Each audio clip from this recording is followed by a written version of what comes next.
یہ تھا کہ حضرت عثمان کا چونکہ میں رشتہ دار ہوں، بنو امیہ سے میرا تعلق ہے، حضرت عثمان بھی بنو امیہ کے تھے، تو حکومت پہ دباؤ ڈالا جائے کہ حضرت عثمان کے قاتلوں کو چوک پر لٹکایا جائے۔ یہ گڑبڑ یہاں سے شروع ہوئی ہے۔ بات آ رہی ہے سمجھ میں؟ حکومت سے مطالبہ ہے کہ حضرت عثمان کے قاتلوں کو چوک پر لٹکایا جائے۔ مطلب نہیں تھا حضرت معاویہ کا کہ حکومت کا اہل میں ہوں، مجھے خلافت دی جائے، میں علی کو نہیں مانتا یا میں علی کو معاذ اللہ برا سمجھتا ہوں، ایسا نہیں تھا۔ بعض لوگ یہ کہتے ہیں کہ حضرت معاویہ کے حکم سے حضرت علی کو گالیاں دی جاتی تھی، یہ غلط ہے۔ یاد رکھو عربی کے لفظ کا ترجمہ اردو میں، یہ بہت سے لوگ نا ان کو عربی زبان سے ذرا بھی واقفیت نہیں ہے، چھوٹے چھوٹے بچے آ کے بیٹھ گئے ہیں۔ عربی میں کسی پر اعتراض کرنا، اس کی پالیسیوں کو غلط قرار دینا، اس کو بھی سب و شتم کہا جاتا ہے۔ اردو میں ہر جگہ اس کا ترجمہ گالیاں نہیں ہوتا، گالیوں کا مطلب تو ہمارے ہاں کچھ اور سمجھا جاتا ہے۔ آپ کسی پر اعتراض کر رہے ہو تو سب و شتم کہا جائے گا۔ سب و شتم میں گالیاں بھی آتی ہیں، کسی کی پالیسیوں سے اختلاف کرنا، اس کی رائے پر رد کرنا۔ اردو میں گالی کا مطلب برا لفظ ہے، گالی کوئی شریف آدمی نہیں دیتا۔ میں یہ عرض کر رہا تھا کہ حضرت عثمان رضی اللہ تعالی عنہ کے قاتلوں سے قصاص کا دعا کریں، میں جلدی سے اس موضوع کو سمیٹ کے آج ختم کر دوں۔ حضرت عثمان کے قاتلوں سے قصاص لیا جائے۔ رضی اللہ تعالیٰ عنہ کا موقف یہ تھا کہ مدینہ میں حضرت عثمان کے قاتلوں کا جو ٹولہ ہے وہ اتنا مضبوط ہے کہ اگر میں نے ان سب کو پکڑ کے لٹکانا شروع کر دیا تو مدینہ میں امن و امان کی صورتحال، خود بھی دہشت گردی کے خلاف جب ایکشن لیتی ہے تو یہ سوچتی ہے نا کہ دہشت گردوں میں کتنی پاور ہے، تمیز سے، طریقے سے۔ اب یہ ایک اختلاف تھا جو بڑھنا شروع ہو گیا۔ اس اختلاف کے پیچھے نہ حکومت کی لالچ، نہ پیسے کی لالچ، نہ دولت، یہ سب الزامات ہیں اسلام دشمنوں کے جو انہوں نے صحابہ پر لگائے ہیں۔ نہ حضرت علی پر کوئی الزام لگایا جا سکتا ہے اس مسئلے میں، نہ حضرت معاویہ پر۔ رائے کا اختلاف ہے، رائے کا اختلاف۔ ابتدا میں حضرت معاویہ کے ساتھ بہت سارے صحابہ تھے، میں یہ تو نہیں کہہ رہا زیادہ، بہت سارے صحابہ، جن میں حضرت عائشہ رضی اللہ تعالی عنہا بھی تھی۔ حضرت عائشہ رضی اللہ تعالیٰ عنہ کا موقف تبدیل ہو گیا جب انہوں نے دیکھا کہ اس سے مسئلہ حل ہونے کے بجائے اور بگڑ رہا ہے۔ معاویہ نے حضرت علی کی بیعت سے انکار کیا، کہا کہ جب تک حضرت عثمان کے قاتلوں کو چوک پہ نہیں لٹکایا جاتا میں آپ کے ہاتھ پہ بیعت کرنے کے لیے تیار نہیں ہوں۔ یہ حضرت معاویہ کی رائے تھی۔ حضرت علی کی رائے یہ تھی کہ میرے لیے یہ فی الحال ممکن نہیں ہے، اور اس سے ہو کیا رہا ہے، حکومت دو حصوں میں ڈیوائیڈ ہو رہی ہے۔ ان کی رائے یہ تھی کہ حضرت معاویہ رضی اللہ تعالی عنہ کو اپنے اس مطالبے سے دستبردار ہو کر میرے ہاتھ پہ بیعت کر لینی چاہیے۔ قرآن کا حکم ہے وَإِن طَائِفَتَانِ مِنَ الْمُؤْمِنِينَ اقْتَتَلُوا فَأَصْلِحُوا بَيْنَهُمَا فَإِن بَغَتْ إِحْدَاهُمَا عَلَى الْأُخْرَى فَقَاتِلُوا الَّتِي تَبْغِي حَتَّى تَفِيءَ إِلَى أَمْرِ اللَّهِ۔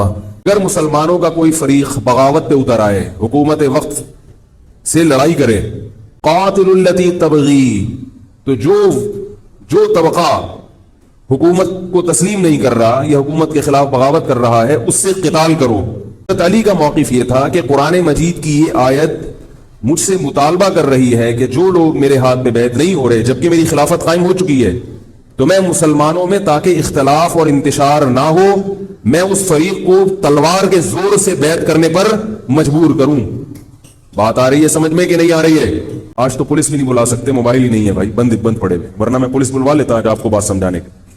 لیکن میں کہتا ہوں کہ میں پولیس اگر بلواتا، اگر پولیس ہی کو سمجھ میں نہیں آئی، یہ بھی تو بڑا مسئلہ ہے۔ علی کا موقف یہ تھا، حضرت معاویہ کا موقف یہ تھا کہ حکومت کے خلاف بغاوت غلط ہے نا، جس کو حکومت مان لیا ہو، جب تک میں نے خلیفہ مانا ہی نہیں ہے یہ عمل بغاوت نہیں کہلائے گا۔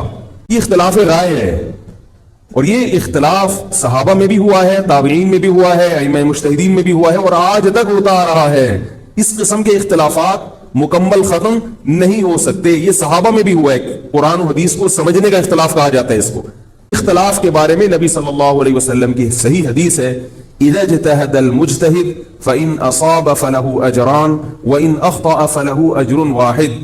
جب کوئی مجتہد اجتہاد کرتا ہے، کیا مطلب، قرآن و حدیث کو سمجھنے کی کوشش کرتا ہے، اگر وہ صحیح نتیجے پر پہنچ جائے تو اس کو 2 اجر ملتے ہیں، اگر غلط نتیجے پر پہنچے تو بھی 1 اجر ملتا ہے اس کو، اس لیے کہ اس کے بس میں جو تھا وہ اس نے کر لیا۔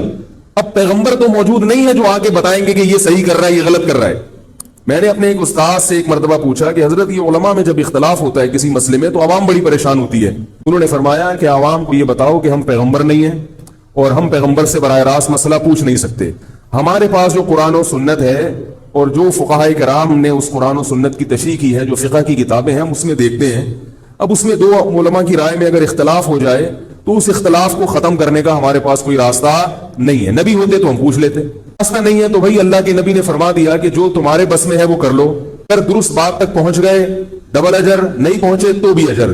اس میں ہمیں بتا دیا کہ اسلام پر عمل کے لیے اتنا کافی ہے کہ جو تمہاری استطاعت میں ہے وہ کر لو. اب یہ اختلاف چھوٹے مسائل میں بھی ہو سکتا ہے اور بڑے مسائل میں بھی ہو سکتا ہے. اب تھی یہ دو اختلاف تو پتہ چل گئے نا, حضرت علی کا موقف, حضرت معاویہ کا موقف. ایک تیسری جماعت تھی جو یہ کہتی تھی کہ نہ ہم حضرت علی کا ساتھ دیں گے نہ معاویہ کا, کیونکہ دونوں مسلمان ہیں, دونوں لڑ رہے ہیں, مسلمانوں کو ہم لڑتا ہوا نہیں دیکھ سکتے. ان کا موقف تھا حضرت علی رضی اللہ تعالیٰ عنہ ایک صحابی کے پاس گئے اور ان سے کہا کہ آپ میری جماعت میں شامل ہوں اور اہل شام کے خلاف میرے ساتھ مل کے لڑیں. ابھی گئے ایک لکڑی کی تلوار اٹھا کے لائے, کہا کہ میں نے رسول اللہ صلی اللہ علیہ وسلم سے سنا ہے کہ فتنے کا دور ہوگا, مسلمان آپس میں لڑیں گے, تو تم اس وقت اپنی تلوار کو لکڑی کی بنا لینا. لکڑی کی تلوار کا مطلب جو کسی سے لڑنے کے کام نہ آئے. میں تو نہیں لڑ سکتا. اب حضرت علی نے یہ نہیں کہ اس پہ تلوار رکھ دی ہو کہ نہیں تو جائے گا, یا تو دائرہ اسلام سے خارج ہے, باغی ہے, ٹھیک ہے نہیں آ رہی سمجھ میں چھوڑ دو. آج جو فتنے کھڑے ہو رہے ہیں نا وہ اس پہ نہیں ہو رہے کہ صحیح کیا ہے غلط کیا ہے. فتنہ اس پر ہو رہا ہے کہ جو مجھے سمجھ میں آ رہا ہے وہ میں تھوپ کے اس کو مسلط کر دوں.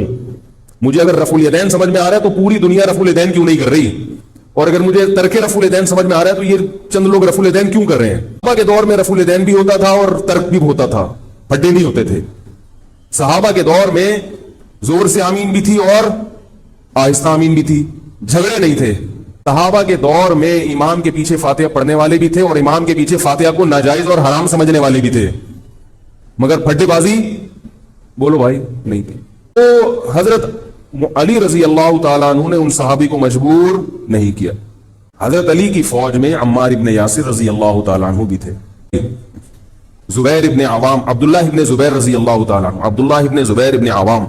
اس میں آتا ہے کہ جب میں جنگ جمل میں دونوں فوجیں آمنے سامنے کھڑی ہوئی ہیں, زبیر ابن عوام رضی اللہ تعالیٰ عنہ نے تقریر کی, اہل شام سے خطاب کر کے کہا کہ اے اہل شام, ہم جانتے ہیں کہ تمہارے ساتھ محمد صلی اللہ علیہ وسلم کی زوجہ ہیں حضرت عائشہ, وہ ہمارے موقف سے متفق, یہ صحیح بخاری کی روایت ہے, جو ہمارے موقف سے متفق نہیں ہے لیکن ہے نبی کی بیوی, اور ساتھ کس کا دے رہی ہے تمہارا. اب اعتدال دیکھیں صحابہ کی رائے میں. فرمایا اللہ کی قسم ہم یہ جانتے ہیں کہ جیسے وہ دنیا میں نبی کی زوجہ تھی جنت میں بھی نبی کی زوجہ ہوں گی, اگرچہ وہ اس معاملے میں ہمارے خلاف ہیں مگر اس کی وجہ سے ہم ان کے جنتی ہونے کا انکار نہیں کر سکتے. مطلب ان کی سمجھ میں جو آ رہا ہے وہ اس کے حساب سے کر رہی ہے, ہماری سمجھ میں ان کی بات نہیں آ رہی. کیوں؟ اس لیے فرمایا کہ ہم یہ دیکھ رہے ہیں کہ اللہ ہمیں نبی کی زوجہ عائشہ رضی اللہ تعالی عنہا کے ذریعے آزما رہا ہے کہ تم نبی کی زوجہ کو دیکھتے ہو یا قرآن کے حکم کو دیکھتے ہو. قرآن کہہ رہا ہے کہ خلیفہ کے خلاف بغاوت نہیں ہو سکتی, کائنم من کان, بغاوت کرنے والا کوئی بھی کیوں نہ ہو. تو نہ چاہتے ہوئے بھی ہم تمہارے خلاف آگے کھڑے ہوئے ہیں. خدا کی قسم اس آزمائش میں ہمیں کس نے ڈالا ہے؟ اللہ نے ڈالا ہے. لوگ جو حضرت عائشہ رضی اللہ تعالی عنہا پر تہمتیں لگاتے ہیں, جو حضرت معاویہ کو برا بھلا کہتے ہیں, وہ لوگ حضرت علی اور ان کے ساتھیوں سے سبق کیوں نہیں سیکھ لیتے؟ ایک مرتبہ میرے پاس ایک سوال آیا, سوال کرنے والے نے حضرت معاویہ کی شان میں گستاخی کا پورا اس نے کہا کہ جس نے نبی کے داماد کے خلاف تلوار اٹھائی وہ اسلام میں معاذ اللہ کیسے ہو سکتا ہے, اور ایسے برے برے القاب کہ میں زبان پہ بھی نہیں لا سکتا. یہ عادت ہے شارٹ کٹ جواب دینے کی, پہلے دی تے پھل موسم دا. اتنا ٹائم تھوڑی ہے کہ ہر آدمی کے سوال کو لے کے بیٹھ جائیں. میں نے کہا آپ کے جواب میں اتنا کافی ہے کہ یہ وہ الزامات ہیں کہ جس کے خلاف تلوار اٹھائی اس نے بھی یہ الزامات نہیں لگائے. مدعی سست اور گواہ چست. نہیں آ رہی میرا خیال ہے بس. حضرت علی کے ساتھ تھے, انہوں نے تو یہ کچھ حضرت معاویہ کے خلاف نہیں کہا. انہوں نے تو وہ تو پھر بھی جنتی مان رہے ہیں, ایک دوسرے کی نماز جنازہ میں شریک ہو رہے ہیں, مال غنیمت کو تقسیم نہیں کر رہے, ایک دوسرے کی عورت پہ ہاتھ احترام کر رہے ہیں, ایک دوسرے کے پیچھے جنگ ختم ہونے کے بعد نمازیں پڑھی جا رہی ہیں. اللہ نے یہ مثال صحابہ کی قائم کی ہے دنیا کو دکھانے کے لیے کہ ان میں اتنا بڑا اختلاف ہو کہ تلواریں بھی چل جائیں تو وہ اختلاف بھی حدود سے تجاوز نہیں کرتا. ہمارے چھوٹے چھوٹے اختلافات میں کیا ایک دوسرے کے خلاف بہتان تراشیاں اور زبان درازیاں ہوتی ہیں. یہ اختلاف تھا حضرت علی اور حضرت معاویہ کا، جس میں 3 فریق تھے. ایک حضرت علی تھے، ان کا موقف یہ تھا کہ میرے لیے تلوار اٹھانا واجب ہے. حضرت علی کے ساتھ جو لوگ تھے ان کا بھی یہ موقف تھا. حضرت معاویہ کا یہ موقف تھا کہ میں باغیوں کی فہرست میں آتا نہیں ہوں. کیوں نہیں آتا؟ اس لیے نہیں آتا کہ میں نے خلافت کو تسلیم نہیں کیا. اور ان کے ساتھ بھی صحابہ کرام کی ایک جماعت تھی.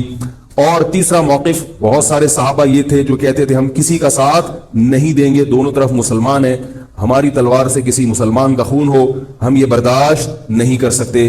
ہماری رائے یہ ہے، اہل سنت والجماعت کی رائے یہ ہے کہ یہ ان تینوں فریقوں میں جو برحق تھے وہ حضرت علی تھے، کیونکہ حکومت تھی ان کے پاس. جو دونوں فریق تھے صحابہ کرام کے، ان سے غلطی ہوئی ہے، مگر یہ غلطی اجتہادی ہے. یہ نفس پرستی والی غلطی، حکومت کی لالچ والی، دولت کی لالچ والی، یا ہٹ دھرمی والی یا ضد والی غلطی بولو بھائی نہیں ہے. یہ وہ غلطی ہے جس کے بارے میں محمد صلی اللہ علیہ وسلم نے فرمایا کہ اگر مجتہد سے غلطی ہوتی ہے تو بھی اس کو اجر ملتا ہے، کیونکہ اللہ نے قرآن میں فرمایا فاتقوا اللہ ما استطعتم، اتنا ڈرو جتنی تم میں استطاعت ہے. تو ان کی جتنی سمجھ میں آیا انہوں نے اس حساب سے کیا. تو 2 جنگیں ہوئی ہیں، جنگ جمل اور جنگ صفین. اب ایک اور بات ہے، تاریخی حقیقت ہے، 2 جنگوں کے بعد حضرت علی رضی اللہ تعالیٰ عنہ کو خوارج نے شہید کر دیا. یہ وہی خوارج جو حضرت عثمان کے قاتل تھے. شہید کس کو کیا؟ حضرت علی کو. علی کی شہادت کے بعد حضرت حسن رضی اللہ تعالیٰ عنہ کی 6 مہینے تقریباً خلافت رہی. حضرت حسن رضی اللہ تعالیٰ عنہ نے امت میں جوڑ پیدا کرنے کے لیے حضرت معاویہ رضی اللہ تعالیٰ عنہ سے سلو کر لی اور خلافت سے دستبردار ہو کر حضرت معاویہ کے ہاتھ پر بیعت ہو گئے. پولیس کو فون کریں یار، بہت اہم بات ہے یہ، اس کو اچھی طرح سمجھ لیں، اللہ کرے سمجھ میں آئے. تو جب یہ ہو گیا تو مسئلہ ختم ہو گیا نا. لوگوں نے حضرت حسن سے کہا، یہ میں بالکل مستند روایتیں پیش کر رہا ہوں، اس کے سب کے حوالے ہیں، بہت ایسا نہیں ہے کہ تاریخ کی کتابوں کے یا حدیث کی کتابوں کے سے پیش کر رہا ہوں. حدیث کا جو معیار ہے وہ تاریخی کتب سے بہت زیادہ ہوتا ہے. لوگوں نے حضرت حسن سے یہ کہا کہ یہ تو عار اور ذلت کی بات ہے کہ آپ کے والد نے جس کے خلاف 2 جنگیں لڑی ہوں، تو آپ اپنے والد کی جس سے دشمنی رہی ہو، بیٹا اس سے بیعت ہو رہا ہے. ہمارے ہاں اس کا تصور ہے، سیاسی لوٹے ہمارے ہاں بہت ہیں، مگر وہ بھی دنیاوی مفاد میں دائیں بائیں لڑکتے ہیں. آخرت کی خاطر کوئی اپنے عہدے سے دستبردار ہو جائے یہ نہیں ہوتا. اہل بیعت میں سے ہیں. حضرت حسن بیعت ہو گئے کس کے ہاتھ پر؟ لوگوں نے کہا یہ عار اور ذلت کی بات ہے. تو حضرت حسن کے وہ تاریخی الفاظ ہیں کہ میں دنیا کی ذلت کو جہنم کی آگ پر ترجیح دیتا ہوں. مطلب میں مسلمانوں کو آپس میں لڑتا ہوا نہیں دیکھ سکتا. اب کوئی اس بیس پر حضرت علی پہ الزام لگائے کہ اس کا مطلب وہ لڑتا ہوا دیکھ سکتے تھے. بھائی ان کا جو موقف تھا، جو ان کی سمجھ میں آیا وہ انہوں نے کیا. حضرت حسن کا موقف اپنے والد کے موقف سے مختلف تھا. فرائے ہو سکتا ہے ان کا موقف یہ تھا کہ بھئی حضرت معاویہ حکومت کے اہل ہو یا نہ ہو یہ ایک الگ بحث ہے، اگر میں ان کے مقابلے میں متوازی حکومت قائم کروں گا تو پھر مطالبہ ہوگا حضرت عثمان کے قاتل سے قصاص، جو کہ ممکن نہیں ہے، اور پھر یہ لڑائی آگے چلے گی. بہتر ہے کہ دستبردار ہو جاؤ کہ حضرت آپ ہمارے خلیفہ ہیں، آپ ہمارے امیر. نبی صلی اللہ علیہ وسلم اس کی پیش گوئی پہلے کر چکے تھے. حضرت حسن رضی اللہ تعالیٰ عنہ کے بارے میں فرما چکے تھے کہ اللہ میرے اس بیٹے کے ذریعے مسلمانوں کے 2 فریق میں پہلے بیعت سے محبت کرنے والے لوگ ہیں، ان کو بھی چاہیے کہ کوئی ایسا کام نہ کریں جس سے مسلمانوں میں دوبارہ سے اختلاف اور انتشار پیدا ہو جائے. جوڑ کی اہمیت شریعت میں زیادہ ہے. جب حضرت معاویہ کی خلافت قائم ہوئی ہے، حضرت معاویہ نے حضرت حسن رضی اللہ تعالیٰ عنہ کے اکرام میں کوئی کسر نہیں چھوڑی. اس پر متواتر روایات ہیں کہ حضرت معاویہ جتنا حضرت حسن کا اکرام کیا کرتے تھے اتنا کسی کا اکرام نہیں کرتے. بہت زیادہ آپ کو عزت دی حضرت معاویہ رضی اللہ تعالیٰ عنہ نے. حضرت معاویہ کے بعد یزید کی خلافت قائم ہوئی ہے، حکومت قائم ہوئی ہے. حضرت معاویہ صحابی رسول تھے. بہت سارے صحابہ کو آپ کے طریقہ حکومت پر اعتراض تھا، کیونکہ بہرحال باقاعدہ سلیکشن نہیں ہوئی تھی، لیکن پھر بھی صحابہ اکرام نے جب حضرت حسن بیعت ہو گئے تو باقی کس کو اعتراض کا حق ہوگا. حضرت معاویہ رضی اللہ تعالیٰ عنہ کے دور میں بہت جہاد ہوا ہے. اسلامی خلافت، ہمارا جو بر صغیر میں اسلام آیا ہے اس کا بہت بڑا حصہ حضرت معاویہ کے دور میں اسلام آیا. یہاں کے بعد جب یزید خلیفہ بنا ہے مسلمانوں کا تو بہت سارے صحابہ نے یزید کے ہاتھ پہ، بہت سارے تو نہیں، چند صحابہ نے یزید کے ہاتھ پر بیعت کرنے سے انکار کر دیا. وہ اتنے تھوڑے صحابہ ہیں جن کو انگلیوں پہ گنا جا سکتا ہے. ان میں حضرت حسین بھی تھے, حضرت حسن نہیں, حضرت حسن کے بھائی, بولو بھائی, حضرت حسین.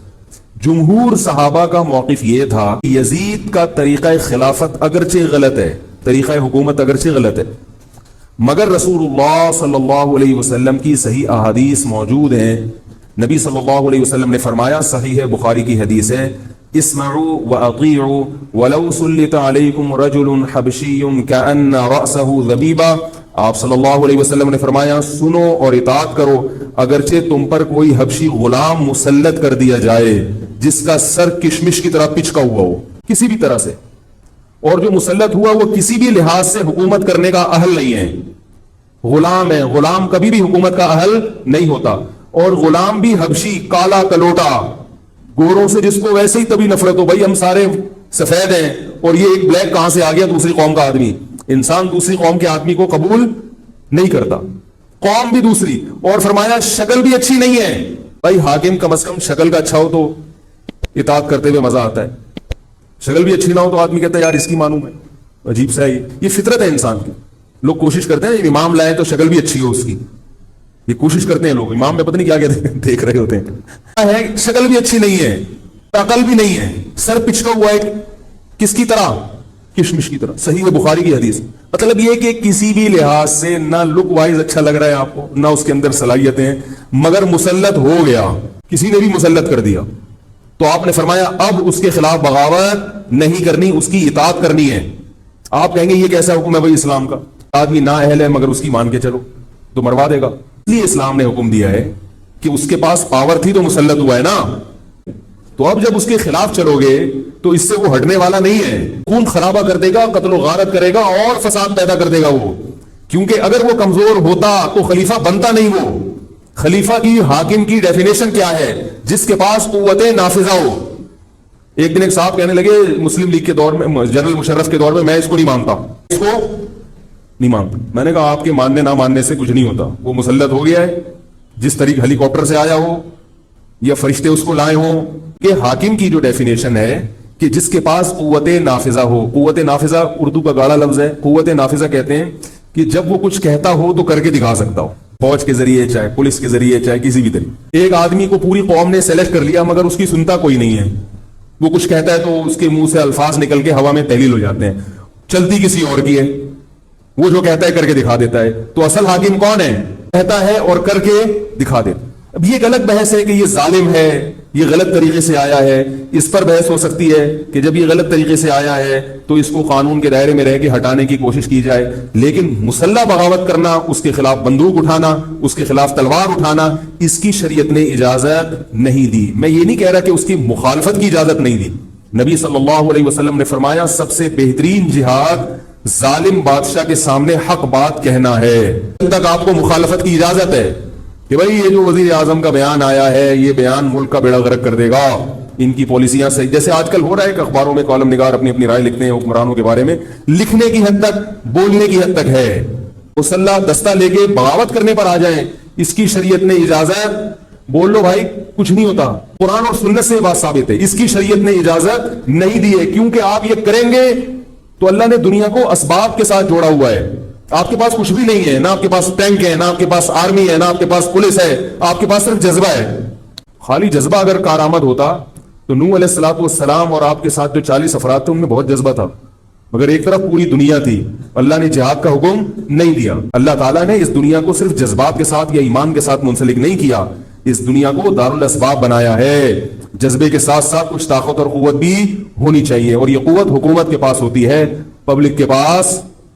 اگر پبلک کے پاس ہے تو وہ بھی حکومت کی پالیسیاں ہوتی ہیں کہ یہ بھی لیاری گینگ رہنے دو تھوڑے دنوں کے لیے, لوگوں کے پاس تھوڑا سا کلاشن کوفے رہنے دو, حکومت جب چاہے غائب کر دے. وہ یہ جو کلاشن کوفے لے کے لوگ گھوم رہے ہوتے ہیں نا, بتا رہے ہوتے ہیں ہم امام مہدی کا لشکر ہیں, یہ سب گورنمنٹ کے لوگ ہوتے ہیں. سمجھ میں, گورنمنٹ کی طرف سے ان کو پرمٹ ملا ہوتا ہے, ورنہ آپ چاقو لے کے بھی, جو خنجر ہے نا وہ بھی لے کے ذرا گھوم کے دکھاؤ. تو جو بھی امام مہدی کا لشکر کا دعویٰ کر رہا ہے اور کہہ رہا ہے میں یوں کر دوں گا, میں یوں کر دوں گا, میرے ساتھ آ جاؤ, تو سمجھ لو گورنمنٹ نے اس کو خود ہی بٹھایا ہوا ہے. دفعہ حکومت اپنی مخالفت کے لیے بھی بندے بٹھا دیتی ہے. یہ ایجنسی والے بڑے ہوشیار ہوتے ہیں, یہ اپنی مخالفت کے لیے پبلک بندوں کو خرید کے بٹھاتے ہیں کہ تم آرمی کے خلاف اور ایجنسی کے خلاف تقریریں کرو اور جہاد کا اعلان کرو. نتیجہ کیا نکلتا ہے, جو جو جہاد کے اعلان میں ان کے ساتھ ہوتے چلے جاتے ہیں ان کے نام ایجنسیوں کے پاس پہنچ جاتے ہیں. پھر ایجنسیاں کہتی ہیں ابھی ان کو کھل کے جہاد کرنے دو تاکہ جتنے لوگوں میں اس قسم کے جہاد کے جراثیم ہیں وہ تمام آ جائیں اور ایک ہی دفعہ اسپرے کر کے سب کو نمٹا دیا. یہ ایک بچوں کی طرح کبھی اس کو پکڑ لیا, یہ کام نہیں ہوتا. تو اس لیے کہہ رہا ہوں یہ جو نوجوان طبقہ ہے اس کو جہاد کے نام پہ الو بنانے والے ہر جگہ بہت ہیں. الو ضرور بنو مگر کسی اور عنوان سے بن جاؤ, جہاد کے نام پہ الو نہ بنو, کیونکہ کسی اور عنوان سے الو بنو گے اتنا نقصان نہیں ہوگا. عنوان سے الو بنو گے تو بڑا بیڑا غرق ہو جائے گا, جیسے کہ بہت سوں کا بیچاروں کا ہو چکا ہے. تو میں یہ کر رہا تھا کہ نبی صلی اللہ علیہ وسلم کی صحیح حدیث ہے, اسی طرح صحیح مسلم کی حدیث ہے, آپ صلی اللہ علیہ وسلم نے حاکم کی اطاعت کا حکم دیا. صحابہ نے عرض کیا یا رسول اللہ اگر وہ ہم پہ ظلم کرے تو بھی بغاوت نہ کریں. آپ نے فرمایا وَإِن ضَرَبُوا ظَهْرَكَ, اگرچہ وہ تمہاری پیٹھ پہ کوڑے مارے, ایسا ظالم ہو, پھر بھی بغاوت. یہ میں نہیں کہہ رہا, یہ محمد صلی اللہ علیہ وسلم کے الفاظ ہیں. کیوں؟ اس لیے کہ آپ صلی اللہ علیہ وسلم نے اتحاد پہ زیادہ زور لگایا ہے. بھائی حکومت ایک ہوگی جیسی مرضی لنگڑی لولی ہو, جو ایک یونائٹی ہے, جو ایک اتحاد ہے وہ تو برقرار رہے گا نا. اگر آپ کمزور ہو گئے تو کتنا مرضی ایمان ہو, کمزور آدمی دنیا میں کہیں بھی نہیں پنپ سکتا. تبھی میں کہتا ہوں پاکستان کی قدر کرو. جیسا مرضی ہے, ایک مضبوط آرمی تو ہے نا, ایٹم بم تو ہے, جیسی مرضی آرمی ہو لیکن ہے تو نا. اگر یہ ختم ہو گئی اور نیک لوگ آ گئے مگر اتنے پاورفل نہ ہوئے, وہ آپ کو انڈیا سے نہیں بچا سکتے, وہ آپ کو امریکہ کے شر سے نہیں بچا سکتے, کیونکہ اس وقت پوری دنیا پاکستان کی دشمن ہوئی ہوئی ہے سوائے چند ممالک کے. اور وہ جو ملک بچا ہوا ہے یہ میرے اور آپ کی تقریروں سے نہیں بچا ہوا, یہ ایٹم بم سے بچا ہوا ہے. میں نے دنیا کو اسباب کے ساتھ جوڑ دیا ہے, ایٹم بم بھی ہے اور پھر ایمان کی طاقت بھی ہے کسی حد تک, جو کہ بہت ہی شارٹ ہو گئی ہے ایمان کی طاقت. تو دونوں چیزیں چلتی ہیں ساتھ, صرف بم بھی کافی نہیں ہے. اللہ نے فرمایا اگر تم تقوی اختیار کرو گے تو اللہ تمہاری مدد کرے گا, ورنہ نہیں کرے گا. چیزیں ضروری ہیں. کے بعد یزید کے بارے میں جمہور صحابہ کا موقف یہ تھا کہ یہ جیسا مرضی ہو, ظالم ہو, عادل ہو, یہ ایک الگ بحث ہے, مگر ہے بہرحال یہی. حسین رضی اللہ تعالیٰ عنہ کا موقف یہ تھا کہ میں یزید جیسے آدمی کے ہاتھ پر بیعت کرنے کے لیے تیار, بولو بھائی, نہیں. کیونکہ یزید کے بارے میں خبریں تھیں, بعض کہتے تھے شراب پیتا ہے. حضرت مفتی محمد تقی عثمانی صاحب کا انہوں نے فرمایا ہے کہ کسی مستند روایت سے ثابت نہیں ہے شراب پینا. روایتیں ہیں مگر کوئی اوتھینٹک روایت نہیں ہے. تو اب نتیجہ کیا نکلا کہ حضرت حسین رضی اللہ تعالیٰ عنہ کے پاس کوفہ سے خطوط آئے. کوفہ کا گورنر تھا ابن زیاد, وہ بھی یزید کا آدمی تھا, بڑا ظالم آدمی تھا وہ. کوفہ کے خطوط آئے کہ آپ آ جائیں یہاں پر, یہاں سب لوگ آپ کے ہاتھ پر بیعت کرنے کے لیے تیار ہیں. حضرت حسین کا خیال یہ تھا کہ اگر یہ سب تیار ہیں تو یزید کی حکومت بغیر لڑائی کے, بغیر بڑے قتال کے, مسلمانوں کے خون خرابے کے بغیر ختم ہو سکتی ہے. انفارمیشن آپ کو ملی تھی, جو نالج آپ کو ملی تھی وہ نالج غلط تھی. وہ نالج صحیح ہوتی تو حضرت حسین کبھی کربلا کی طرف رخ نہ کرتے, کیونکہ حضرت حسین کا موقف بھی یہی تھا کہ مسلمانوں کی تلواریں آپس میں نہ چلیں. حضرت حسین رضی اللہ تعالیٰ عنہ کے پاس جب 50 سے زیادہ خطوط آئے ہیں اہل کوفہ کی طرف سے کہ آپ آئیے, آپ آئیے, آپ آئیے, پہلے حضرت حسین رضی اللہ تعالیٰ عنہ نے اپنے رشتہ دار جو آپ کے چچزاد تھے مسلم بن عقیل, ان کو بھیجا. نتیجہ کیا نکلا؟ مسلم بن عقیل کا وہاں پر حکومت نے گرفتار کر کے ان کو قتل کر دیا. ایسا ظلم تھا جس کے ظاہر ہے کہ کسی کو سفیر بنا کے بھیجا جائے, کسی کو حال احوال دیکھنے کے لیے بھیجا جائے, اور حضرت حسین کی نیت ہرگز بغاوت کی نہیں تھی. مگر کوفہ کے گورنر کو اور یزید کو یہ خیال تھا کہ خلافت کے اصل اہل یقیناً یہی ہیں, کہیں ایسا تو نہیں ہے کہ یہ امیر بننا چاہتے ہیں, یہ خلیفہ بننا چاہتے ہیں. ایک خوف اس کے دل میں بیٹھ گیا تھا, لاشعور میں خوف ہوتا ہے نا, انسان کے دل میں بیٹھ جاتا ہے کہ آپ 100 دفعہ بھی کہیں بھی میری یہ نیت نہیں ہے, مگر وہ ڈر رہا ہوتا ہے کیا یہ کچھ کر نہ لیں. مسلم بن عقیل کو شہید کیا گیا. حضرت حسین رضی اللہ تعالیٰ عنہ جا چکے تھے. حضرت حسین رضی اللہ تعالیٰ عنہ کوفہ کی طرف جا رہے تھے. بہت سارے صحابہ نے آپ کو منع کیا, جن میں عبداللہ ابن عمر رضی اللہ تعالیٰ عنہ بھی تھے, عبداللہ ابن عباس رضی اللہ تعالیٰ عنہ بھی, کہ آپ یہ کام نہ کریں, کہ ہمیں آپ کی شہادت کا یقین ہے, کیونکہ جس حالات میں آپ جا رہے ہیں حکومت یہ سمجھے گی کہ بغاوت کرنے آ رہے ہیں, لہذا وہ آپ کو کیا کرے گی, اس پہ قتل نہیں کرے گی کہ آپ نواسہ رسول ہیں, کیونکہ وہ بھی مسلمان تھے. اس بیس پہ قتل کرے گی کہ آپ کی نیت کیا ہے, حکومت کے خلاف بغاوت. تو ان کے پاس ایک اپنے آپ کو برحق ثابت کرنے کے لیے ایک دلیل ہوگی کہ حکومت کا باغی جو بھی ہو اسے کیا کر دو, قتل. رسول اللہ صلی اللہ علیہ وسلم نے فرمایا, صحیح حدیث ہے, کہ جب مسلمان کسی ایک امیر پہ جمع ہو جائیں تو اس کے خلاف جو بھی اٹھے, نبی نے فرمایا اس کو قتل کر دو, کائن من کان, چاہے وہ اس کے خلاف اٹھنے والا کتنا ہی نیک کیوں نہ ہو. حسین کا موقف یہ تھا کہ میں نے ابھی تک یزید کی خلافت اور حکومت کو تسلیم نہیں کیا، لہذا میں اس وعید میں داخل نہیں ہوں۔ یہ ہے کہ حضرت حسین رضی اللہ تعالیٰ عنہ جب گئے ہیں اور کربلا کے مقام پہ پہنچے ہیں تو وہاں آپ رضی اللہ تعالیٰ عنہ کو مسلم بن عقیل کی شہادت کا بھی پتہ چلا، اور اندازہ ہوا، میں بہت شارٹ کر کے سنا رہا ہوں، اندازہ ہوا کہ حالات ایسے نہیں ہیں جیسے میں سمجھ رہا تھا۔ اللہ جو ابن زیاد تھا بدبخت، اس نے حضرت حسین کو یہ کہا کہ بغیر کسی شرط کے حضرت حسین کو گرفتار کر کے لاؤ اور میرے ہاتھ پر بیعت کراؤ۔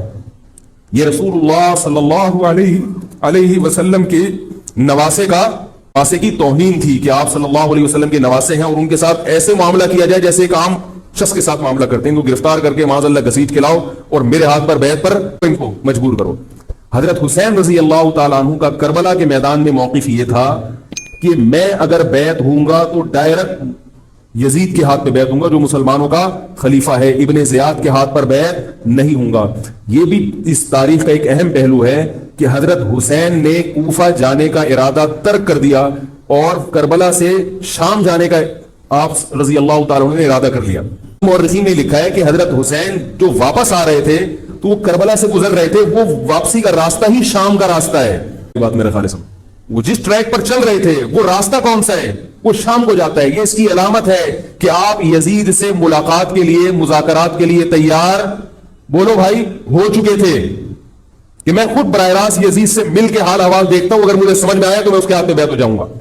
حضرت حسین رضی اللہ تعالی عنہ کا مقصد حکومت کے خلاف تلوار اٹھانا بولو بھائی نہیں تھا، ورنہ وہ اس کے لیے تیار نہ ہوتے، مگر جو ابن زیاد تھا اس نے حضرت حسین رضی اللہ تعالی عنہ اور آپ کے ساتھ جتنے اہل بیت تھے ان پر ظلم یہ کیا اس بدبخت نے کہ اس نے انہیں شام جانے کا راستہ نہیں دیا اور اس میں اپنی توہین محسوس کی کہ میرے ہاتھ پر بیعت کیوں نہیں ہو رہے، اور لشکر بھیجا جس لشکر نے چاروں طرف سے حضرت حسین رضی اللہ تعالیٰ عنہ کو گھیرا۔ حضرت حسین نے کہا کہ میں عزت کی جو موت ہے اس کو ذلت کی زندگی پر ترجیح دیتا ہوں۔ کوئی بھی غیرت مند ہوتا تو اس وقت یہی کرتا کہ بھئی جب میں اپنے دعوے سے بھی دستبردار ہو گیا اور میں شام جانے کے لیے بھی تیار ہو گیا، اب میرا راستہ روکنے کی کیا حقیقت ہے؟ اللہ تعالیٰ کوفہ کے گورنر کے ذریعے حضرت حسین کا قتل کروانا چاہتے تھے تاکہ اس کی بدبختی ساری دنیا کے سامنے ظاہر ہو جائے۔ اگر حضرت حسین پھر بھی تلوار چلاتے، پھر بھی لڑتے، تو حضرت حسین پر یہ الزام لگایا جا سکتا تھا کہ معاذ اللہ آپ باغیوں میں ہیں۔ تو اللہ تعالیٰ نے اپنے نبی کے نواسے کو اس الزام سے محفوظ رکھا اور آپ نے لڑائی کا ارادہ ترک کر دیا۔ حضرت حسین نے کربلا کے میدان میں جو لڑائی لڑی ہے وہ اقدامی لڑائی نہیں تھی، وہ دفاعی لڑائی تھی۔ جب حکومت آپ کو گھیر لے چاروں طرف سے، آپ کہیں ٹھیک ہے بھائی میں لڑائی سے دستبردار ہوتا ہوں، مجھے میرے گھر جانے دو۔ حضرت حسین کا ایک مطالبہ یہ بھی تھا کہ یا تو مجھے واپس جانے دو مدینہ، میں جہاں سے آیا ہوں وہیں جا رہا ہوں واپس، مکہ جانے دو یا مدینہ جانے دو۔ ان کا ایک مطالبہ تھا کہ نہیں، ان کو گرفتار کر کے لاؤ اور زبردستی ہمارے ہاتھ پر بیعت کراؤ۔ یہ ظلم تھا۔ کیا نکلا ہے کہ کربلا کے میدان میں آپ کو گھیر کر آپ کو بھی شہید کر دیا گیا، اور جتنے اہل بیت تھے مرد سوائے امام زین العابدین کے جو حضرت حسین رضی اللہ حضرت حسن کے بیٹے تھے، ان کے علاوہ جتنے بھی اہل بیت تھے ان سب کو قتل کر دیا گیا۔ اور یہ اسلامی تاریخ داغ ہے یہ واقعہ کہ ایک اسلامی حکومت تھی اور اس کے اسلامی حکمران تھے، اور ان حکمرانوں کے ہاتھوں محمد صلی اللہ علیہ وسلم کے نواسے کا سر جو ہے وہ گردن اڑائی گئی ہے۔ مجھ سے خدا کی قسم یہ الفاظ ادا نہیں ہو رہے، میں اپنے جذبات پہ بہت زیادہ کنٹرول کر رہا ہوں۔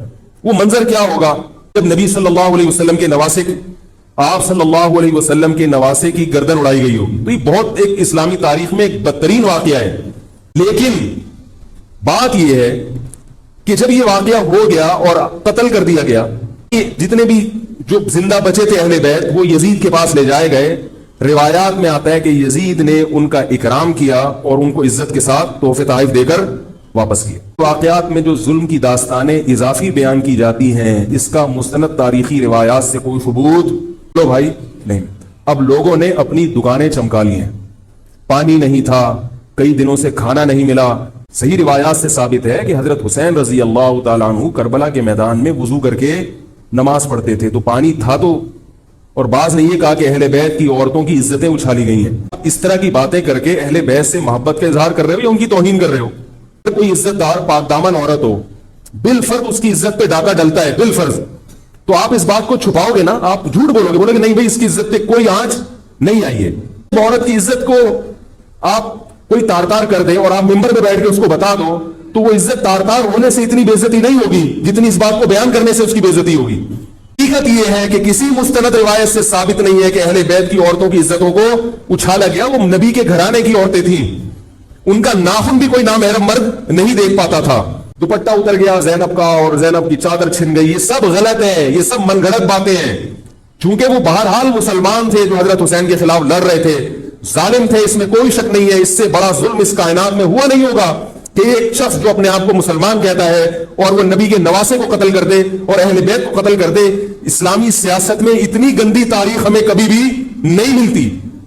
حضرت عثمان کا بھی قتل ہوا، وہ بھی بہت بڑا ظلم تھا، مگر یہ ظلم اس ظلم کی نوعیت سے بڑھ کر تھا، کیونکہ حضرت عثمان کا قتل حکومت کے ہاتھوں نہیں ہوا ہے، باغیوں کے ہاتھوں ہوا ہے۔ یہاں حضرت حسین کا قتل کس کے ہاتھوں ہوا ہے؟ حکومت کے ہاتھوں ہوا ہے، جس پر لوگ بیعت کر چکے تھے۔ اسلامی تاریخ میں ایک بہت بڑا بدنما داغ ہے، مگر اس کو بیان جس انداز سے کیا جاتا ہے اور جتنے قصے کہانیاں من گھڑت سنائے جاتے ہیں ان کا حقیقت سے تعلق نہیں ہے۔ ہماری نظر میں چاہے پانی بند کیا ہو یا نہیں کیا ہو، کھانا ملا ہو یا نہیں ملا ہو، ہماری نظر میں حضرت حسین رضی اللہ تعالی عنہ کا سر قلم کر دینا ہی کائنات کا بدترین ظلم ہے۔ یہی ایسا ظلم ہے کہ جس پر جتنا غم کیا جائے کم ہے۔ غم منایا نہیں، غم کیا جائے۔ منانا الگ چیز ہے، غمزدہ ہونا الگ چیز ہے، لیکن جو آگے اس میں تڑکا لگایا جاتا ہے اس کا حقائق سے تعلق بولو بھائی نہیں ہے۔ یہ دکانیں ہیں جو چمکائے، اس میں سب برابر ہے، شیعہ بھی سنی بھی، بہت سارے سنی علماء بھی کربلا کے واقعے کو بہت ہی بھیانک انداز سے بیان کرتے ہیں، اور مقصد کیا ہوتا ہے؟ پبلک کو رلانا۔ ایک رونا وہ ہوتا ہے جو خود سے آئے، اور ایک رونا ہوتا ہے باقاعدہ آپ کو آرڈر پہ رونے کے لیے اور رلانے کے لیے بلایا جائے۔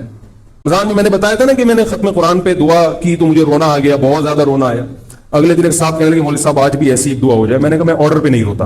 انسان کسی کے مشورے سے ہنس سکتا ہے اور نہ انسان کسی کے مشورے سے رو۔ اگر آپ کسی کے مشورے پہ رو رہے ہیں اس کا مطلب ڈرامے بازی۔ آپ کو فلم کا ایکٹر ہونا چاہیے، آپ کو ڈرامے جوائن کرنے چاہیے، وہاں آپ اچھے چل سکتے ہیں۔ جیسے کہ ہمارے ایک مشہور اسکالر ہیں، ان کے بارے میں لوگ یہ کہتے ہیں ان کو فلموں میں ہونا چاہیے تھا، پتہ نہیں یہ جیو پہ کیوں آ رہے ہیں۔ یوٹیوب کا دور ہے، میں پہلے جو کربلا کے واقعات جو لوگ بیان کرتے ہیں ان کی تقریریں نہیں سنتا تھا۔ اب کیا ہوتا ہے، بعض دفعہ بیٹھے ہوئے ہیں کہیں سفر پہ جا رہے ہیں تو یوٹیوب کی ویڈیو ہم نے کہا چلو یار ہم بھی سن، ایسی چہک چہک کے منہ بنا بنا کے گھما گھما کے تقریریں ہوتی ہیں، لگتا ہے کہ یہ باقاعدہ ایک ڈرامہ ہے، اداکار ہے، فنکار ہے جس کو ڈرامے بازی کے لیے یہاں یہ حضرت حسین کی شہادت کو کیش کرا رہے ہیں۔ یہ حضرت حسین سے محبت کرنے والے نہیں ہیں، یہ ان کی شہادت کو دیکھو۔ اس کی مثال ایسے جیسے کوئی محلے میں مر گیا، کسی سیٹھ کا بیٹا مرا، سب سے زیادہ آپ رو گے نا، تاکہ سیٹھ صاحب سمجھیں کہ محبت سب سے زیادہ کس کو ہے؟ آپ کو۔ تو آپ اس کی بیٹے کی موت کو کیا کرا رہے ہو؟ کیش کرا رہے ہو۔ بعض لوگ کسی کی شہادت کو کیش کراتے ہیں، کسی پہ ظلم کو کیش کراتے ہیں۔ پھر عرض کروں کہ بہت بدترین واقعہ ہے، حضرت حسین رضی اللہ تعالیٰ عنہ کا سر لے جایا گیا یزید کے پاس۔ یزید بدبخت نے چھڑی سے آپ کے ہونٹوں کو چھوا، وہاں صحابی رسول نے فرمایا کہ ایسا مت کرو۔ فرمایا اللہ کی قسم میں نے ان ہونٹوں پہ بارہا محمد صلی اللہ علیہ وسلم کے ہونٹ رکھے ہوئے، میں نے دیکھا ہے کہ محمد صلی اللہ علیہ وسلم نے ان ہونٹوں کا بوسہ لیا ہے۔ صحابی کے دل پہ کیا گزر رہی ہوگی جو حضرت حسین کے ساتھ یہ حرکت دیکھ رہے ہوں گے، جبکہ اسی حسین کو انہوں نے بارہا نبی کی گود میں بھی دیکھا اور بارہا نبی کے ہونٹوں کو بھی ان ہونٹوں سے مس ہوتے ہوئے دیکھا۔ تو جب یہ سر ان کے سامنے رکھا ہوگا اور اس کے ساتھ یہ حرکت ہو رہی ہوگی، ان صحابی کے جذبات کیا ہوں گے؟ مگر اس کے باوجود جو بتانے کی بات ہے، جو میں بتانا چاہتا ہوں، انہوں نے یزید کے خلاف بغاوت نہیں کی کہ جس یزید نے حضرت حسین کا یہ حشر کر دیا ہو، اگر اس کے خلاف بغاوت ہوگی تو باقی مسلمانوں کا کیا حشر کرے گا؟ اس میں صبر کی تلقین بھی صحابہ نے بتائی ہے کہ حاکم کے مظالم کو برداشت کیا جائے، زبان سے اس کو ہائی لائٹ کیا جائے کہ غلط ہو رہا ہے، تلوار نہ اٹھائی جائے۔ آج ایک واقعہ ہوا ہے، ورنہ کربلا جیسے درجنوں اور واقعات ہو جائیں گے۔ صحابہ کرام کی سیرت میں ہمیں ہر طرح کے اسباق ملتے ہیں۔ میں یہ عرض کر رہا تھا کہ یہ ہے وہ کربلا کا واقعہ جس کا میں نے آپ کو خلاصہ بیان کیا۔ اس کے بعد کیا ہوا ہے؟ جو بنو امیہ کی حکومت تھی، اس کی وہ ویلیو صحابہ کرام کے دل میں نہ رہی جو پہلے کسی حد تک برقرار تھی۔ یہ بہت ایک حکومت کے خلاف لوگوں کے دل میں بغض پیدا ہو گیا اور بالآخر بغاوتیں شروع ہوئیں۔ لیکن جمہور صحابہ کا موقف پھر بھی یہی تھا کہ حکومت کے خلاف بغاوت جائز، بولو بھائی، نہیں۔ اسی طرح کے ظالم لوگ آتے رہے، اور انہی کی اولادوں میں بنو امیہ میں اللہ نے پھر عمر ابن عبدالعزیز کو پیدا کیا۔ عمر ابن عبدالعزیز بھی انہی ظالم لوگوں کی اولاد تھے، مگر اسلام چونکہ قیامت تک رہنے کے لیے آیا ہے تو اللہ کو اپنا دین محبوب ہے، اللہ غیب سے انتظام کرتے ہیں۔ عمر ابن عبدالعزیز جیسے ہی حکومت میں آئے ہیں، خلیفہ بنے ہیں، آپ رضی اللہ تعالی عنہ نے اس بنو امیہ کی جو جاہلانہ چیزیں تھیں ان سب کو ختم کر دیا۔ حکومتی ملکیت کو جو ذاتی خزانہ لوگ سمجھنا شروع کر دیا تھا اس کو ختم کیا۔ عمر بن عبدالعزیز کی ایک تاریخ ہے، ان کو 5واں خلیفہ راشد کہا جاتا ہے۔ علم حدیث کو مرتب کیا گیا، فقہ کو مرتب کیا گیا، حدیث کا علم ضائع ہو رہا تھا، آپ نے حکم دیا کہ اکتب ما کان من حدیث رسول اللہ صلی اللہ علیہ وسلم فإنی اخاف ضیاع العلم والعلماء، فرمایا مجھے علم اور علماء کے ضائع ہونے کا خطرہ ہے، محمد صلی اللہ علیہ وسلم کی حدیثوں کو ریٹن فارم میں لایا جائے۔ تو حدیث کو باقاعدہ جمع کیا گیا کتابوں کی شکل میں، اور آج ہمارے پاس وہ حدیث محفوظ ہیں۔ فقہائے کرام کا دور آیا تو اللہ تعالیٰ نے حضرت عمر بن عبدالعزیز کے دور میں امت کو الحمدللہ دوبارہ جمع کر دیا۔ عمر بن عبدالعزیز کے بعد پھر بغاوتیں ہوئیں، بالآخر بنو امیہ کی حکومت کا خاتمہ ہوا، بنو عباس کی حکومت آئی، مگر بنو عباس کی حکومت آنے سے بنو امیہ کی حکومت مکمل ختم نہیں ہوئی۔ وہی ہوا کہ آپ نے اچھی نیت سے بغاوت کی مگر اس کے نقصان زیادہ۔ وہ کیا ہوا؟ بنو امیہ بھاگ گئے، اندلس میں حکومت قائم کر لی، اور ادھر بنو عباس کی۔ تو یہ تاریخ میں پہلا واقعہ تھا کہ اسلامی خلافت دو حصوں میں ڈیوائیڈ ہو گئی۔ اس کے بعد آج تک ایک جگہ مسلمان جمع نہیں ہو سکے۔ کیوں؟ مسلمانوں نے اس حدیث کی مخالفت کی کہ امیر کے خلاف بغاوت تو بھائی نہیں کرو۔ اب میں آپ سے ایک بات کہتا ہوں کہ بالآخر ڈیوائیڈ ہوتے ہوتے ہوتے ہوتے آج پتہ نہیں کتنے سارے اسلامی ملک بن گئے۔ پاکستان میں الگ ہے، سعودی عرب کی پالیسیاں الگ ہیں، دبئی الگ چل رہا ہے، قطر اور سعودیہ کا پھڈا ختم نہیں ہو رہا۔ 1920 تک تو پھر بھی خلافت عثمانیہ تھی، اگرچہ پوری دنیا میں نہیں تھی۔ ہندوستان میں الگ حکومت تھی، خلافت عثمانیہ الگ تھی، اندلس میں الگ حکومت تھی، مگر پھر بھی مسلمانوں کی 3-4 بڑی بڑی حکومتیں تھیں جو ایک اور کسی حد تک ان میں اتحاد تھا۔ 1920 میں وہ بھی ختم، اور اتنے سارے ممالک وجود میں آ گئے، سب کی الگ الگ پالیسیاں ہیں۔ اب جو آدمی خلافت کے نام پہ جہاد کی بات کرتا ہے وہ لوگوں کو ایک امیر پہ جمع نہیں کرے گا۔ جتنے ملک بن چکے ہیں نا ان کو مزید توڑ کے اگر یہ 20 ہیں تو 40 بنا دے گا ان کو۔ بہت مشکل ہے سمجھانا بھائی۔ اگر کوئی کہتا ہے نا ظالم حاکم کے خلاف تحریک چلاؤ، آؤ ہمارے ساتھ مسلح بغاوت میں شامل ہو، ہم حکومت کے خلاف تلوار اٹھائیں گے، تو نتیجہ کیا نکلے گا؟ ارے مل کے ایک امیر نہیں بن جائیں گے، یہ اگر 20 ہے نا تو کتنے ہو جائیں گے؟ جو جماعت المسلمین بنی نا کہ 4 فقہ ہیں، حنفی، شافعی، مالکی، ہم نہیں مانتے، تو سب کو ختم کرو، ایک بناؤ، تو اس ایک بننے سے یہ ختم نہیں ہوئے بلکہ 4 کے بعد کتنے ہو گئے؟ 5 ہو گئے۔ اور بھی جو بھی اس کی باتیں کر رہے ہیں نا امت کو اتحاد کے لیے آ جاؤ، میرے پاس آ جاؤ، تو وہ 6واں بنا رہے ہیں، 7واں بنا رہے ہیں، پھر 8واں بنا رہے ہیں، ایسے بنتے چلے آ رہے ہیں۔ وہ بھائی جو ہے وہاں بریک لگا دو، اللہ کا واسطہ روک دو ان کو، کوئی بات نہیں، 4 ہیں، جو جس کو فالو کرے ٹھیک ہے۔ یہ ہوتا ہے، اس سے ہمیشہ سے چلے آ رہے ہیں۔ خلیفہ نہیں ہے، ہونا تو چاہیے ایک ہی خلیفہ، نہیں ہے تو جو ہے اسی پہ گزارا کرو، ورنہ اس سے بھی جاؤ گے، اس سے بھی جاؤ گے، تمہاری کوئی مضبوط طاقت اور قوت ہوگی نہیں۔ کافر جب چاہے گا تمہیں ٹیشو پیپر کی طرح استعمال کر کے پھینک دے گا۔ کربلا کے واقعہ سے ہمیں کیا سبق ملتا ہے کہ علامہ ابن تیمیہ رحمہ اللہ تعالی فرماتے ہیں کہ جمہور صحابہ کی جو رائے تھی، حضرت حسین رضی اللہ تعالیٰ عنہ کی بھی اپنی ایک رائے تھی، مگر ابن تیمیہ رحمہ اللہ فرماتے ہیں کہ اگر حضرت حسین رضی اللہ تعالیٰ عنہ کربلا کی طرف خروج نہ کرتے تو ابن تیمیہ کی رائے یہ ہے کہ یہ زیادہ بہتر تھا۔ کہیں گے کہ صحابی رسول کی رائے سے اختلاف کرے، نہ، وہ کہہ رہے ہیں وہ جو جمہور صحابہ تھے جو حضرت حسین کو منع کر رہے تھے وہ بھی تو صحابہ تھے، حضرت حسن بھی تو صحابی تھے، حضرت حسن نے حضرت معاویہ کے خلاف لڑائی نہیں لڑی۔ تو صحابہ کی 2 رائے تھی، جمہور ایک طرف تھے، تو فرماتے ہیں اگر یہ نہ ہوتا تو زیادہ بہتر تھا۔ لیکن حضرت حسین رضی اللہ تعالی عنہ کے بارے میں ہمارا موقف یہ ہے کہ وہ یہ سب کچھ اس وقت کے جو حالات تھے اس میں کوئی بھی ہوتا اور غیرت مند ہوتا تو وہ یہ کرنے پر مجبور تھا، اور اس میں دھوکہ کس نے دیا؟ حضرت حسین کو، اہل کوفہ نے، جس کا حضرت حسین کو علم نہیں ہو سکا۔ اب میں آپ سے ایک بات عرض کر رہا ہوں، یہ تو میں نے کربلا کی تاریخ کا آپ کو خلاصہ بیان کیا ہے، اس میں جو میں نے ایک دعویٰ کیا کہ اس میں مظالم جو بیان کیے جاتے ہیں اس میں غلو ہے بہت، اس غلو کی ایک دلیل گل ویلے دی تے پھل موسم دا۔ اب میں آپ کو تاریخی کتابوں کے حوالے دوں، وہ بہت لمبی بات ہوگی، اس میں بہت تضاد ہے۔ آپ یہ جو خطیب ہے نا جو کربلا کے مظالم بیان کرتے ہیں، ان خطیبوں کے بیان سنیں، ہر آدمی کا بیان دوسرے سے مختلف ہوگا، یہ خود اس کی علامت ہے، یہ کسی ایک بات پر ٹکنے کے لیے تیار نہیں ہے۔ ان کا مقصد ہے رونا اور پبلک کو رلانا۔ رونے کا اپنا ایک مزہ ہے، آپ کہیں گے بھی رلانے میں کیا ملتا ہے؟ جیسے ہنسنے کا مزہ ہے ایسے ہی آرڈر پہ باقاعدہ رونے کا بھی ایک تو رونا غم سے ہو رہا ہوتا ہے، اس میں مزہ نہیں آتا، ایک آرڈر پہ جب انسان روتا ہے اس کا اپنا ایک مزہ ہے۔ تو اللہ کے بندو، حضرت حسین کی شہادت کو کیش مت کراؤ، کرام پہ جو مظالم ہوئے ہیں ان کو آپ اپنی ذات کو چمکانے کا اور اپنی دکانداری کا ذریعہ نہ بنائیں، چاہے کوئی سنی ہو یا شیعہ ہو. لوگ بھی بے وقت تڑکا لگاتے ہیں اس میں. ایسا نہیں ہے. اس بارے میں نے جو اسٹڈی کی ہے، مطالعہ کیا ہے، سب سے زیادہ مضبوط تحریر، سب سے زیادہ مضبوط موقف حضرت مفتی محمد تقی عثمانی صاحب دامت برکاتہم کا ہے.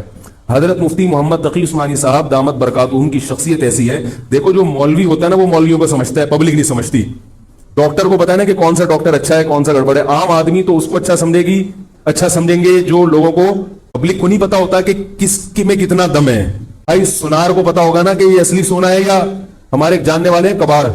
ہاتھ پہ ہاتھ رکھ کے بتاتے ہیں پیتل ہے، سونا ہے، تانبا ہے، لوہا ہے، ہاتھ رکھ کے بتا دے گا. حالانکہ اس نے کسی یونیورسٹی سے کوئی کورس نہیں کیا، نہ کوئی سائنسدان ہے. وہ کام کیا ہے کباڑ کا، ساری زندگی یہی کام کیا ہے. تو جو مولوی لوگ ہوتے ہیں ان کی ساری زندگی اسی میں گزری ہوتی ہے، پڑھنے پڑھانے میں، بشرطے کہ وہ بھی مولوی. روحانی علاج والے مولوی نہیں ہوتے، نام کے مولوی ہوتے ہیں. ان کو پڑھنے کے علاوہ دنیا کے سارے کام آتے ہیں. کتابوں سے ان کو نفرت ہوتی ہے. وہ جھاڑ پھونک جن فڑیل وہ اسی سے دکانداری چمچاتا. داڑھی والا ہر پگڑی والا مولوی نہیں ہوتا. تو جو مولوی ہوتا ہے اس کو پتا ہوتا ہے کہ کون سا مولوی کتنے پانی میں ہے. میں تو نہیں دعویٰ کرتا کہ میں عالم ہوں، لیکن آپ لوگ تو مجھے مولوی سمجھ کے آئے ہیں نا، عالم سمجھ کے آئے ہیں. تو آپ کے نظریے کے مطابق میں کہتا ہوں کہ اگر آپ مجھے عالم سمجھتے ہیں تو میں آپ کو بتاؤں کہ پاکستان میں حضرت مفتی محمد تقی عثمانی صاحب جیسا مضبوط علم والا، علم بھی بہت سے لوگوں کے پاس ہوتا ہے مگر اعتدال نہیں ہوتا طبیعت میں، وہ باہر کے ماحول سے متاثر ہو جاتے ہیں. حضرت مفتی محمد تقی عثمانی صاحب دامت برکاتہم العالیہ وہ علم میں مضبوط بھی ہیں، اور ان کی جو زبان سے نکلے ہوئے الفاظ یا ان کے قلم سے لکھی ہوئی تحریر بہت ہی نبی تلی ہوتی ہے. ایک حرف بھی اس میں غیر ضروری نہیں ہوتا، اور ایک حرف بھی ایسا نہیں ہوتا جو ضروری ہو اور نہ آیا ہو. بہت کسی فرقے کی مخالفت بھی کرتے ہیں، بڑی تمیز سے کرتے ہیں. وہ ہم لوگوں کی کیا عادت ہوتی ہے، کسی کے خلاف چلو تو کوشش کرو دائرہ اسلام سے کسی طرح باہر نکل جائے. کوشش یہی ہوتی ہے، وہ نکل نہیں رہا ہوتا تو مجبوراً پھر اس کو مسلمان ماننا پڑتا ہے. کوشش یہ ہوتی ہے کہ اسلام کا جو دائرہ ہے وہ اس میں رہوں اور دو چار میرے مرید رہیں.